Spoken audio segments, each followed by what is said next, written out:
Leila Acedo, analista jurídico social, colaboradora de este espacio a través de la sección Aquí hay mujeres. ¿Cómo estás, Leila? Muy buenos días, buenos y lluviosos días. ¿Cómo estás? Buenos y hermosos días, porque a mí Sí, me encantan estos días.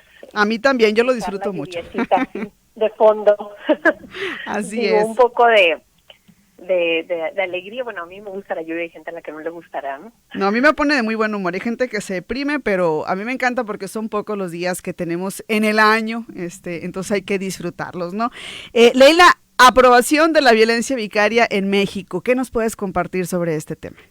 Fíjate que muy interesante, por fin, después de muchísimo esfuerzo de los colectivos de madres por tratar de visibilizar esta nueva forma de violencia, digamos, pues la semana pasada salió publicado en el Diario Oficial ya el decreto con las reformas, ahora sí, ¿no? De este tipo de conducta, que aunque como tú ahorita lo señalabas, pues es un tipo de violencia muy común, pero desafortunadamente pues invisible. A veces es difícil de poder describirlo, o en muchas ocasiones las mujeres principalmente decimos es una sensación que tengo ahí, pero no sé cómo enunciarlo, ¿no? Uh-huh. Y está presente desafortunadamente en muchas de las relaciones sexoafectivas, ¿no? Y se denomina violencia vicaria, o como lo enunciaron a nivel federal, violencia a través de interposta persona, ¿no? ¿Qué se entiende por esto? Pues es cualquier acto o omisión con el objetivo de causar algún prejuicio a las mujeres, que se dirige contra a los hijos o familiares, personas allegadas, ¿no? Es decir, tiene como un instrumento, digamos, ¿no? Y que tenga como fin o propósito, digamos, pues dañarlas, ¿no? Ya sea que se tenga o se haya tenido una relación matrimonial, una especie de concubinato, o se mantenga todavía la pareja, o incluso se haya tenido una relación de hecho y no necesariamente a partir de un matrimonio, ¿no?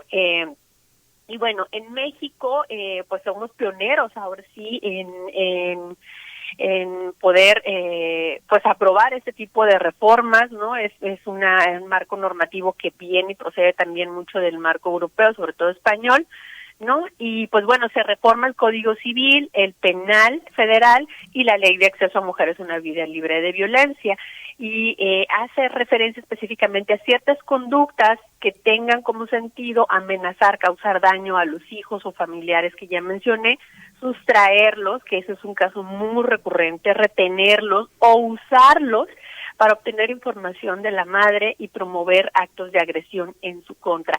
Es una violencia que se ejerce particularmente hacia las mujeres. Ahorita lo voy a explicar.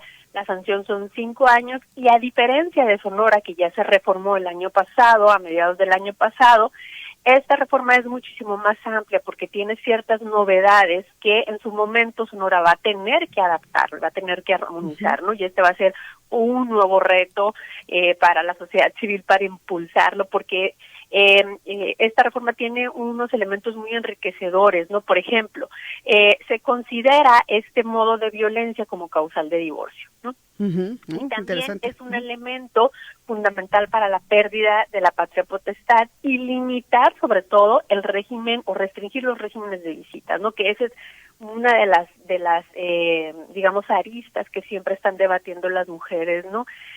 ¿Por qué si el violentador pues me violenta a mí, violenta al niño, tiene todavía que tener el derecho a las visitas? No, hay una posibilidad de limitarlas y restringirlas, y también, que esto me parece que es el plus de la reforma, señala la entrega inmediata de las y los hijos a las madres al momento pues de acreditarse la violencia vicaria, ¿no? Para la custodia, porque precisamente el retener a los hijos es se entiende que es una forma de violencia, ¿no? Uh-huh. Y el sentido en sí de la reforma no es precisamente nada más el derecho de las mujeres, como muchas de las personas podrían estar pensando, sino pone en el centro de la discusión precisamente el bienestar de las infancias. Entonces pone al frente, digamos, el interés superior de la infancia, ¿no? Uh-huh. Es una reforma que fue muy controversial, que también aquí en el Estado pasó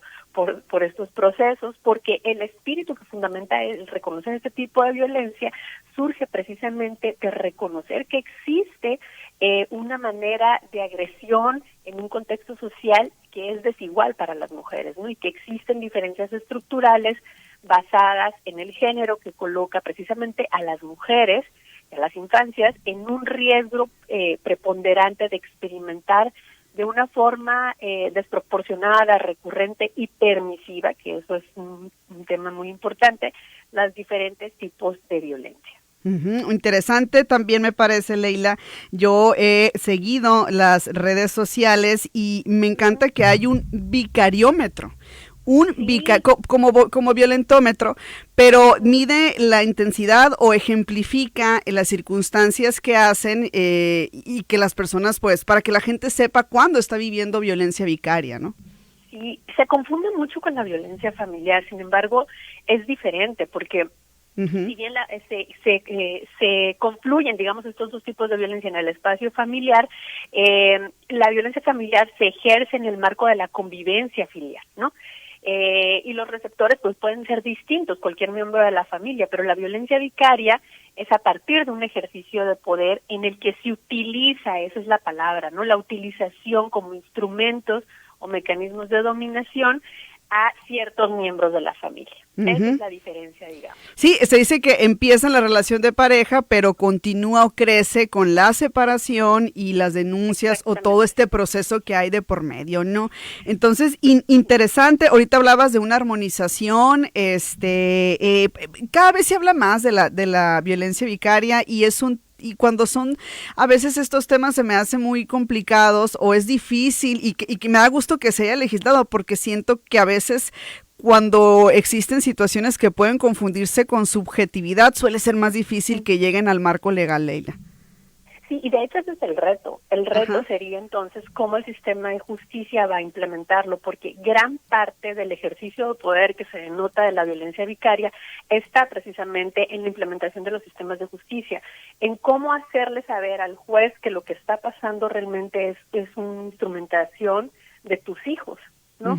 Eso va a ser lo complicado y allí, bueno, pues el Poder Judicial tendrá el enorme reto de poner en la balanza. Ahora, el próximo año viene un año en 2 años vienen los años más interesantes de todo esto, porque nosotros ya vamos a tener un Código Nacional Civil y Familiar a nivel federal, y entonces todo esto se va a homogeneizar. Esta distinción que va a existir, sobre todo en los planos familiares, para los procesos civiles y los procesos familiares van a estar de manera más armónica, ¿no? Afortunadamente creo que hacia allá vamos, para que las personas no tengan que pasar por un juicio, por ejemplo, penal, otro familiar, ¿no? Que luego generalmente eso es lo que desgasta también sobre todo a las madres, ¿no? Que en su mayoría son las personas que tienen menos acceso a los recursos económicos para poder pagar un abogado, y que ahí se sustenta también mucho de la violencia vicaria. Así es, mencionabas también que esta ley pone en el centro el cuidado y la protección de las infancias. ¿De qué manera durante un proceso esta ley estipula o protege a las infancias? Te mencionaba que ahorita el plus que tiene, a diferencia que no tiene, por ejemplo, la ley de Sonora u otras que se han reformado el marco local, tiene ciertos elementos o ciertos componentes en el código familiar que permiten en un momento dado que la madre pueda retener a las infancias, ¿no? O se le pueda dar rápidamente a las infancias, cosa que generalmente tiene que llevar otro procedimiento para poder pelear la custodia de los niños. En cambio, cuando se acredita la violencia vicaria, automáticamente pues se le da a la madre. Todo un reto, y seguramente vamos a escuchar más de este tema y le vamos a dar el seguimiento que se merecen, ponerlo sobre la mesa, analizarlo también y que la gente conozca, ¿no?, este tipo de violencia. Leila, ¿algo más que quisieras agregar sobre este tema? Pues nada, que ojalá podamos seguir platicándolo. Hace falta muchísimo que las mujeres sobre todo lo conozcan, para que reconozcan que esas sensaciones que a veces tienen, no de decir, oye, está pasando esta situación, yo siento que está chantajeándome, ¿no? Que eso también es muy, muy recurrente.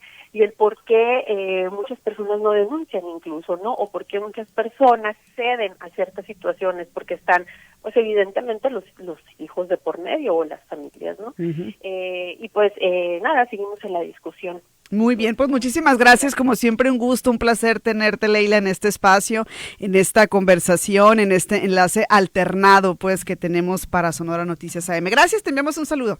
Muchas gracias, hasta luego.